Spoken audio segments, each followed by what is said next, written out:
부터 요한복음에 나타난 에고 에이미에 대해서 살펴보고 있습니다.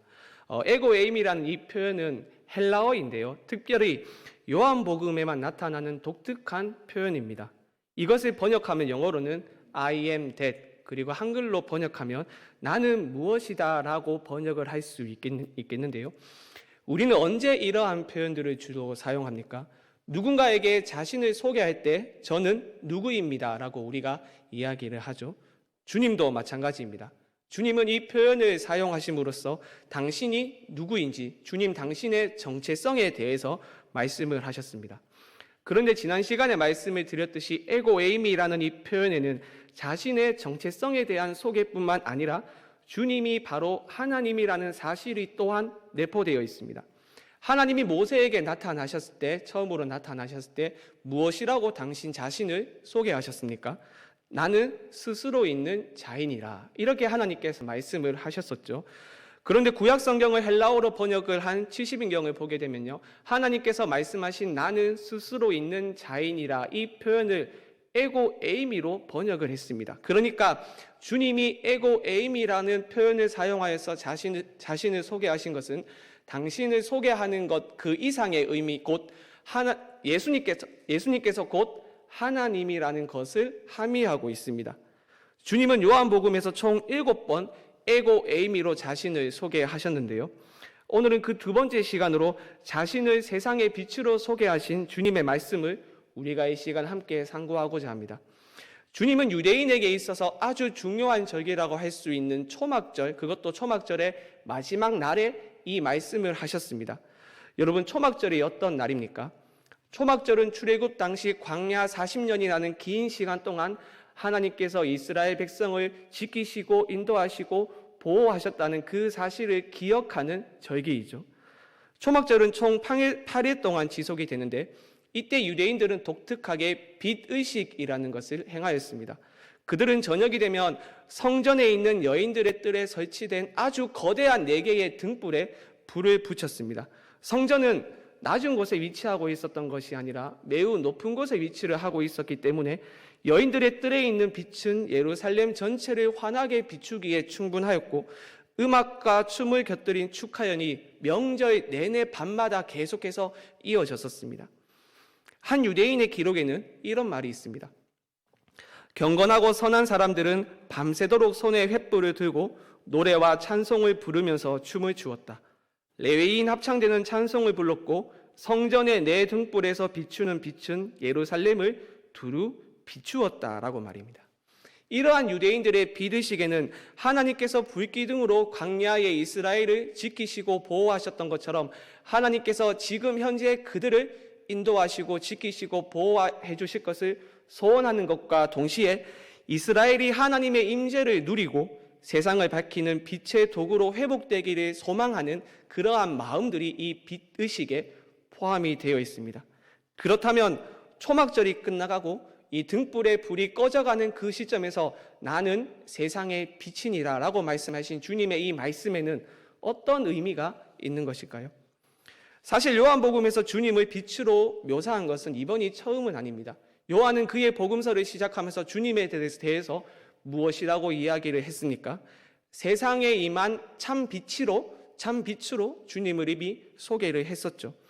빛에는 어둠을 물리치고 어둠을 밝히는 속성이 있습니다.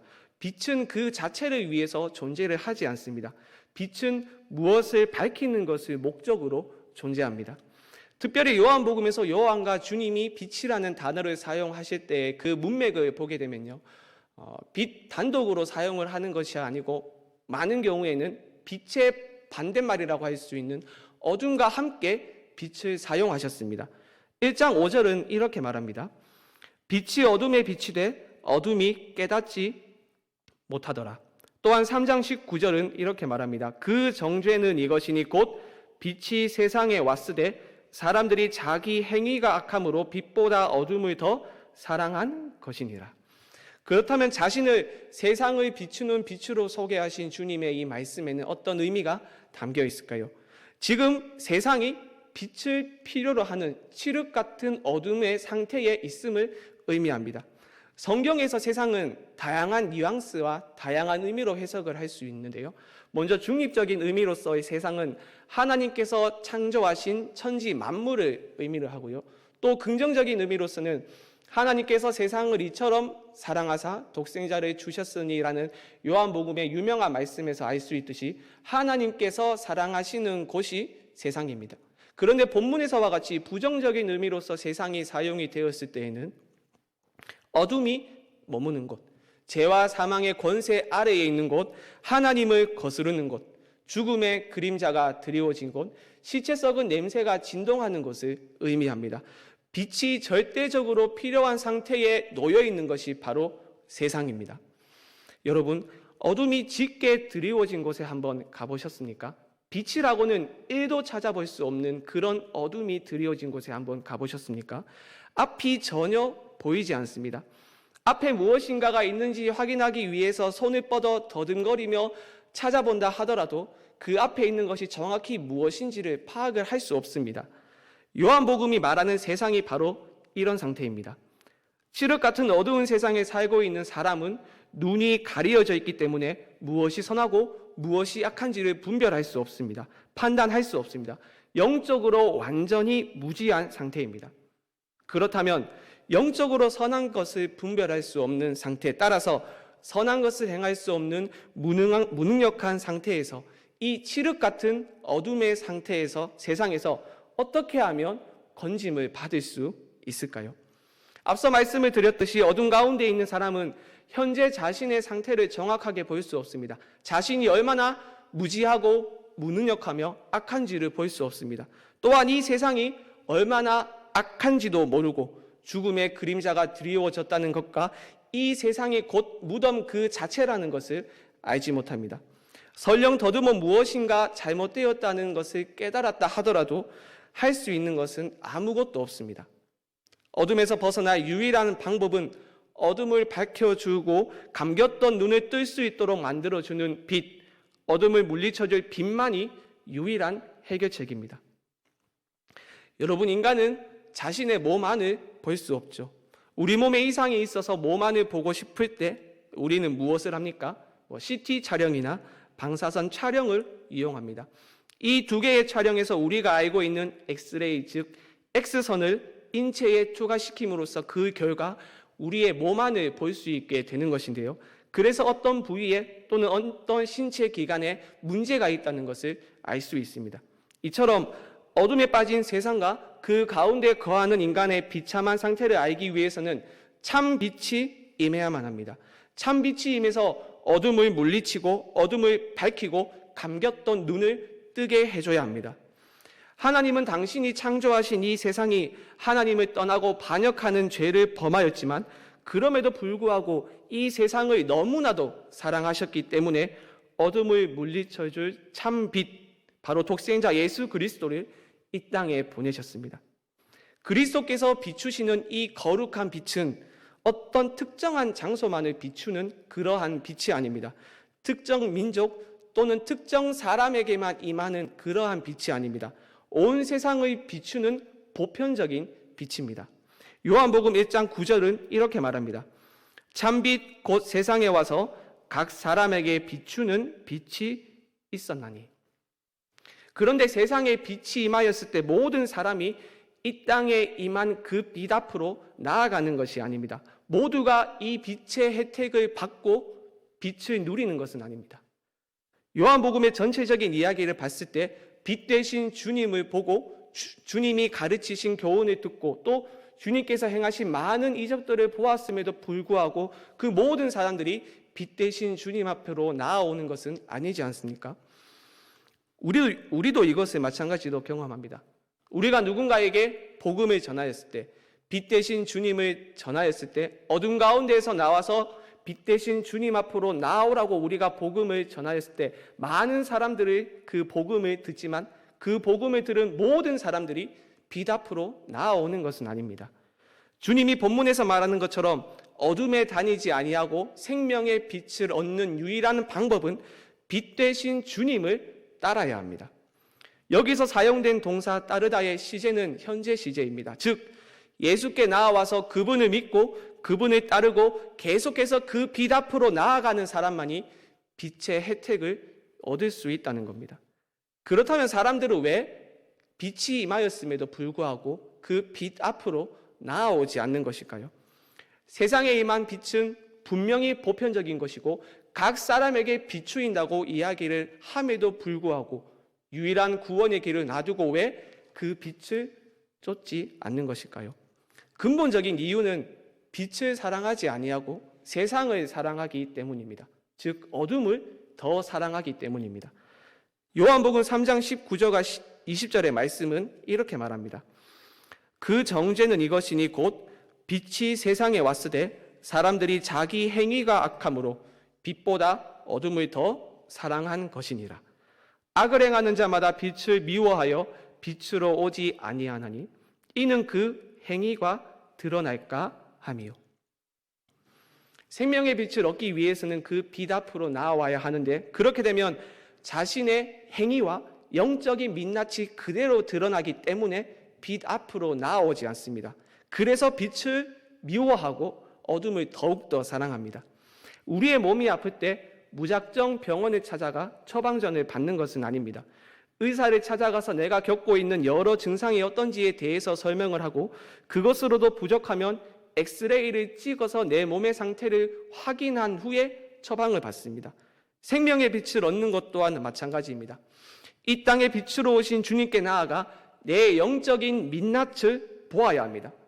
나는 스스로 생각하기에 깨끗하고 정직한 사람이라고 생각을 하지만 실상은 하나님 앞에서 얼마나 더럽고 추한 존재인지를 빛 앞으로 나아가서 보아야 합니다. 나는 똑똑하다고 생각하지만 영적으로 얼마나 무능력한 존재인지 또 선을 행할 수 없는 무능한 상태에 있는 존재인지를 빛 앞으로 나아가서 보아야 합니다. 이 땅에서 떵떵거리며 잘 살아가고 있지만 실상은 하나님 앞에서 죄인으로 정죄받고 심판받아 마땅한 죄인이라는 것을 빛 앞에서 깨달아야 합니다. 그런데 많은 사람이 자신의 악함이 드러날까 봐 빛을 미워하며 빛으로 나아오지 않습니다. 오히려 어둠을 사랑하고 계속해서 어둠의 자리에 머무려고 발버둥을 칩니다. 사실 죄인으로 여겨지는 것을 좋아하는 사람은 없겠죠. 사람은 괜찮은 사람으로 의인으로 여겨지고 싶어하지 죄인으로 여겨지고 싶어하는 사람은 이 세상에 아마 없을 겁니다. 빛 가운데 나아가 심판받을 죄인으로 정죄함을 받는 것보다 죄 가운데 거하며 죄가 주는 달콤함에 탐닉하며 살아가는 것을 더 좋아합니다. 그러나 여러분, 성경은 우리에게 무엇이라 말합니까? 빛 가운데 나아가지 않는 것을 가리켜 이미 심판을 받은 것이며 이미 정죄함을 받은 것이라 말합니다. 잠깐 이 땅을 살아가면서 어둠을 사랑하며 죄가 주는 그 달콤함에 빠져 살아가지만 그 끝이 무엇입니까? 멸망과 심판뿐입니다. 그러므로 사랑하는 여러분, 생명을 얻기 위해서 어둠에서 벗어나 빛으로 나아오시기 바랍니다. 참빛 앞으로 나아오는 것을 주저하지 마시길 바랍니다. 망설이지 마시기를 바랍니다. 죄를 사랑하고 어둠을 사랑하지 말고 빛을 사랑하시기를 바랍니다. 생명의 길이 눈앞에 있는데 우리가 주저할 이유가 무엇이겠습니까? 물론 빛 앞으로 나아오는 것은 결코 쉬운 일이 아닙니다. 어려운 일이고 고통을 수반하는 일입니다. 나의 영적 민낯이 그대로 환하게 드러나기 때문에 괴로운 일입니다. 하지만 생명의 빛을 얻는 길은 먼저 나의 영적인 민낯을 보는 것에서 시작한다는 것을 여러분 반드시 명심하시기를 바랍니다. 요한복음 9장에 나오는 어느 맹인의 이야기는 여러분들 다들 알고 계시죠?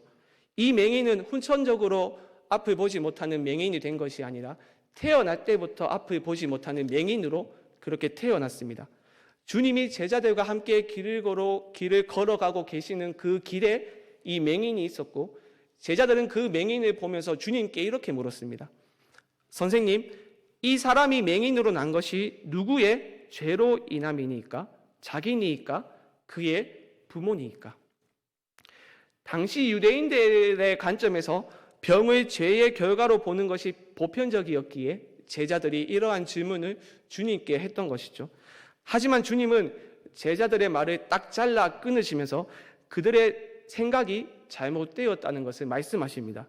그 누구의 죄 때문이 아니고 하나님이 하시는 일을 나타내고자 하심이다. 이렇게 말씀하시면서 덧붙여서 이렇게 말씀을 하셨습니다. 9장 5절입니다. 내가 세상에 있는 동안에는 세상의 빛이로라. 우리는 이 대목에서 주께서 맹인을 만난 사건을 빛이신 주님께서 어둠 가운데 있는 맹인을 만난 사건으로 보아야 합니다. 즉 빛이 어둠을 찾아가 빛 가운데로 인도하는 사건, 빛과 어둠이 만나는 사건으로 보아야 합니다. 어둠 가운데 있었던 맹인은 비록 태어나면서부터 앞을 볼 수는 없었지만 빛 대신 주님이 자신을 찾아왔을 때 그 빛을 수용했습니다. 실로암 못에 가서 씻으라라는 주님의 말씀에 그대로 순종했습니다. 그 결과 눈에 뜨게 되었고 평생 어둠 가운데 살아가던 그에게 빛이 임하였습니다. 하지만 종교 지도자들은 달랐습니다. 바리새인들은 맹인이 죄인이기 때문에 앞을 볼 수 없다고 생각했습니다. 죄 때문에 그가 어둠 가운데 거하고 있다고 생각을 했습니다. 그리고 그들은 앞을 볼 수 있기 때문에 빛 가운데 거하는 자들이고 스스로를 의인이라고 그렇게 생각을 했습니다. 하지만 주님께서 이것을 완전히 뒤바꾸어 버리십니다. 9장 39절에서 41절은 이렇게 말합니다. 예수께서 이르시되 내가 심판하러 이 세상에 왔으니 보지 못하는 자들은 보게 하고 보는 자들은 맹인이 되게 하려 함이라 하시니 바리새인 중에 예수와 함께 있던 자들이 이 말씀을 듣고 이르되 우리도 맹인인가? 예수께서 이르시되 너희가 맹인이 되었더라면 죄가 없으려니와 본다고 하니 너희 죄가 그대로 있느니라. 바리새인들은 지금 자신들이 앞을 볼 수 있기 때문에 죄 가운데 어둠 가운데 거하지 않는다고 생각을 했습니다. 자신들에게는 이미 빛이 충만히 임하고 있다고 그렇게 생각을 했습니다. 오히려 빛이 필요한 존재는 그들이 아니라 태어나면서부터 앞을 볼 수 없었던 저 맹인이라고 그들은 생각을 했습니다. 따라서 그들은 참 빛이 찬란하게 비치는 그때에 그 빛을 자세히 보는 것을 거부했습니다. 은혜를 거부했습니다. 어둠에서 건질 유일한 치료책을 거부했습니다. 빛 가운데 나아가 자신의 영적인 민낯을 보는 것을 거부했습니다. 하지만 앞을 보지 못하는 맹인은 비추어 오는 그 빛을 거부하지 않았습니다. 자신의 온 몸을 던져가지고 그 빛을 수용하고 그 빛을 따라갔습니다. 그 결과 어둠 가운데에서 해방이 되었고 한 줄기의 찬란한 빛을 그는 소유하게 되었습니다. 여러분 그렇습니다. 신앙생활의 시작은 빛 앞에 나아가서 내가 어둠 가운데 있다는 것을 깨닫는 것에서 시작합니다. 찬란한 빛이 임할 때 내 민낯이 완전히 드러날까 봐 두려워하며 그 빛을 거부하고 오히려 어둠을 사랑하며 살아가는 것이 아니라 빛 앞에 나아가서 빛을 통하여 환히 드러난 나의 영적인 민낯을 보는 것에서 우리의 신앙은 시작합니다. 그러므로 사랑하는 여러분, 빛 대신 주님 앞으로 나아오십시오. 어둠을 사랑하는 것이 아니라 빛을 사랑하십시오. 설령 죄를 지었다 하더라도 빛 대신 주님 앞에 나아오십시오. 여러분들을 끊임없이 빛 앞에 노출시키십시오. 매일매일 주님의 그 빛을 붙잡으십시오. 여러분의 소속이 어둠에서 빛으로 바뀌며 생명의 빛을 소유하는 놀라운 역사가 일어나게 될 줄 믿습니다. 우리가 불렀던 찬송가의 그 가사처럼 일평생 세상의 빛이신 주님을 따르는 복된 여러분들이 되길 바랍니다. 그렇다면 이 땅에 임한 참빛을 붙잡은 사람의 인생은 어떻게 바뀌겠습니까? 모든 것이 뒤바뀝니다. 생각해 보십시오.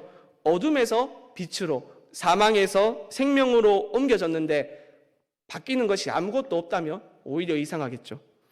가장 큰 변화는 그의 소속이 어둠에서 빛으로 바뀌었다는 것뿐만 아니라 그 한 사람의 신분과 정체성이 바뀌었다는 겁니다. 빛 가운데로 나아오기 전 어둠 가운데 거하고 있었던 사람을 가리켜서 성경은 무엇이라고 이야기를 합니까? 본질상 진노의 자녀, 마귀의 자녀라고 성경은 이야기를 합니다. 그런데 빛을 쫓아 생명의 빛을 소유한 사람은 이것과 완전히 다른 정체성을 부여받습니다. 우리 주님 산상수훈 말씀에서 제자들을 향하여서 이렇게 말씀을 하셨죠. 너희는 세상의 빛이라. 이렇게 말입니다. 또 주님은 요한복음 12장 36절 말씀에서 이렇게 말씀을 하셨습니다. 너희에게 아직 빛이 있을 동안에 빛을 믿으라. 그리하면 빛의 아들이 되리라. 바울도 에베소서 5장 8절 말씀에서 이렇게 말했습니다. 우리 자막을 보면서 한 목소리로 읽어보도록 하겠습니다. 시작.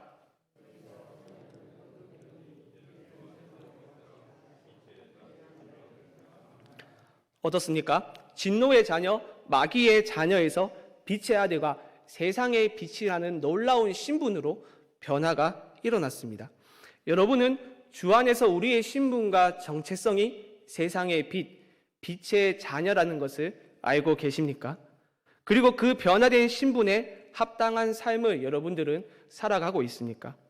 우리 안에 있는 예수의 충만한 생명을 이 세상에 보여주며 살아가고 있습니까?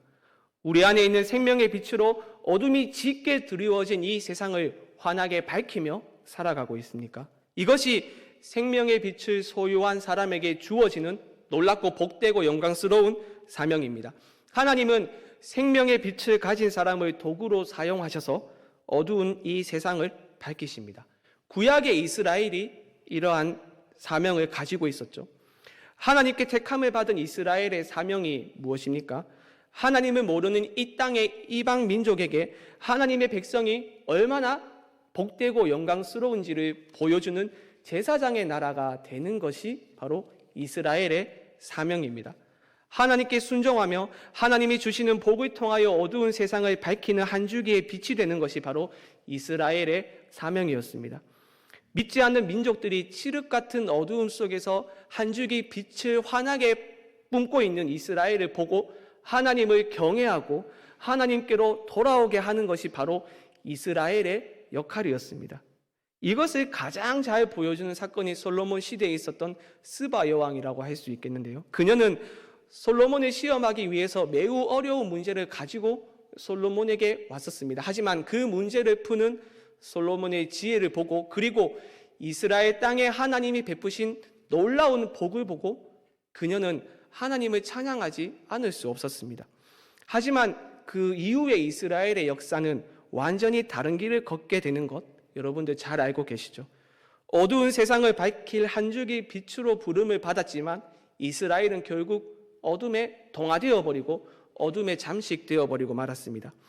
이스라엘은 빛을 사랑하지 않았고 오히려 어둠을 사랑했습니다.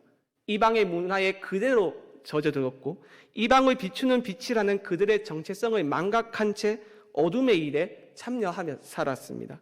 그 결과 어두운 세상을 밝히는 복되고 영광스러운 소명은 그리스도 안에서 새롭게 형성된 이스라엘인 교회에게 주어졌습니다.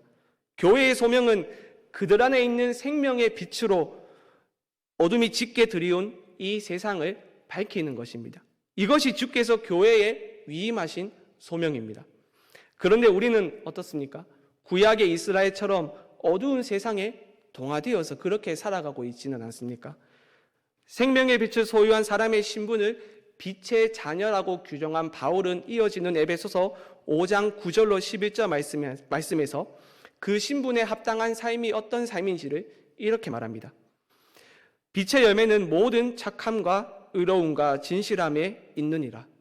주를 기쁘시게 할 것이 무엇인가 시험하여 보라. 너희는 열매 없는 어둠의 일에 참여하지 말고 도리어 책망하라. 빛의 자녀는 어둠의 일에 참여하는 것이 아니라 주를 기쁘시게 할 것이 무엇인지를 분별하며 그것을 행하며 살아가야 합니다. 이것이 빛의 자녀라는 복되고 영광스러운 신분에 합당한 삶입니다. 구약의 이스라엘은 여기에 실패했습니다. 그들은 하나님을 기쁘시게 할 것이 무엇인지를 판단하고 분별하는 것이 아니라 영적인 분별력을 가진 유일한 민족이었음에도 불구하고 앞을 볼 수 없는 맹인된 이방 민족처럼 어둠의 일에 참여하면서 살아갔습니다. 우리는 이러한 이스라엘의 모습을 반면교사로 삼아야 합니다. 가정과 학교와 직장을 비롯하여 우리가 살아가는 모든 삶의 영역에서 가장 중요한 기준을 주님의 영광과 주님의 기쁨에 두어야 합니다. 사람들이 보기에 아무리 좋은 것일지라도 그것이 주님을 기쁘게 해드릴 수 없는 것이라면 과감히 끊어야 합니다. 내 옆에 있는 사람, 어둠 가운데 있는 사람과 똑같이 사고하고 행동하고 또 똑같은 삶을 살아간다면 그 사람을 어찌 빛의 자녀라고 우리가 말할 수 있겠습니까? 생각해 보십시오. 생명에 있는 사람과 생명이 없는 사람이 어떻게 똑같이 행동하고 사고하고 똑같이 살아갈 수 있겠습니까? 예전 제가 청년 시절 때, 지금도 청년이긴 하지만 제가 중고등부 교사를 했었을 때에 한 학생이 욕을 입에 달고 그렇게 살았습니다. 왜 입만 열었다 하면 한마디 한마디를 할 때마다 욕을 하는 그러한 학생들이 있지 않습니까? 어느 정도 이해는 했는데 교회 안에서도 매우 도가 지나칠 정도로 욕을 하고 다니길래 한날은 불러가지고 왜 그렇게 욕을 하냐? 교회 안에서도 왜 그렇게 욕을 하고 다니냐면서 혼내지는 않고 찬찬히 타이르듯이 한번 물어봤습니다. 그러니까 그 학생이 이런 말을 하더라고요. 자기 주변에 있는 친구들은 교회에 다니는 친구가 없고 전부 다 교회에 다니지 않는 친구들 뿐이기 때문에 그 안에서 영향을 받다 보니까 욕을 입에 달고 산다. 이렇게 이야기를 했습니다. 이것은 빛의 자녀다운 그러한 삶이 아니죠. 빛의 열매를 맺는 삶을 사는 것이 아니라 오히려 열매 없는 어둠의 일에 참여하는 삶입니다. 아무리 주변 환경이 그렇다고 한들 빛의 자녀답게 주님을 기쁘시게 하는 일이 무엇인지를 항상 생각하고 고민하며 분별하며 그것을 행하며 살아가야 합니다. 설령 우리가 이 일을 행할 때 세상에서 손해를 보고 조롱을 받는다 하더라도 선하고 의롭고 진실하게 사는 삶, 하나님을 기쁘시게 하는 삶을 우리는 결코 포기해서는 안 됩니다. 주 안에서 빛이라는 분명한 자기인식을 가지고 빛의 자녀답게 우리 주님을 기쁘시게 하는 삶을 살 때 어두운 세상에 진리의 빛을 비추고 죄와 죽음 아래에 있는 자들에게 참 소망을 제시할 수 있습니다. 여러분은 이 땅에서 빛의 자녀답게 살아가고 있습니까? 생명의 빛을 소유한 사람답게 살아가고 있습니까? 과연 우리는 어두운 세상에서 선함과 의로움과 진실함을 추구하며 하나님을 기쁘시게 하는 일에 우선순위를 두고 그것을 행하며 살아가고 있습니까? 또 우리 교회는 어떻습니까? 거룩한 빛이라는 이름에 맞게 어두운 대구 땅을, 중구 땅을 밝히는 거룩한 빛을 바라는 교회입니까? 사랑하는 여러분, 우리의 복되고 영광스러운 이 신분을 기억하고 빛의 자녀답게 성강교회답게 거룩한 빛을 발할 수 있기를 바랍니다. 세상의 어두움에 당당히 맞서 어두움의 빛으로 변화시킬 수 있기를 바랍니다. 어둠에 있는 자들과 다른 우리의 생각, 가치관, 말과 행동, 우리의 삶을 통하여 빛 가운데로 나아오는 삶이 얼마나 복되고 영광스러운지를 우리의 삶을 통하여 보여줍시다. 끝으로 바울이 에베소서 5장 14절에서 외쳤던 외침을 우리의 마음 깊이 새기기를 바랍니다. 그러므로 이르시기를 잠자는 자여 깨어서 죽은 자들 가운데에서 일어나라. 그리스도께서 너에게 비추이시리라 하셨느니라. 성강교회여 죄의 깊은 잠에서 깨어나라. 죽은 자들 가운데에서 일어나라. 그리스도가 너에게 빛을 비추어 주리라. 아멘. 기도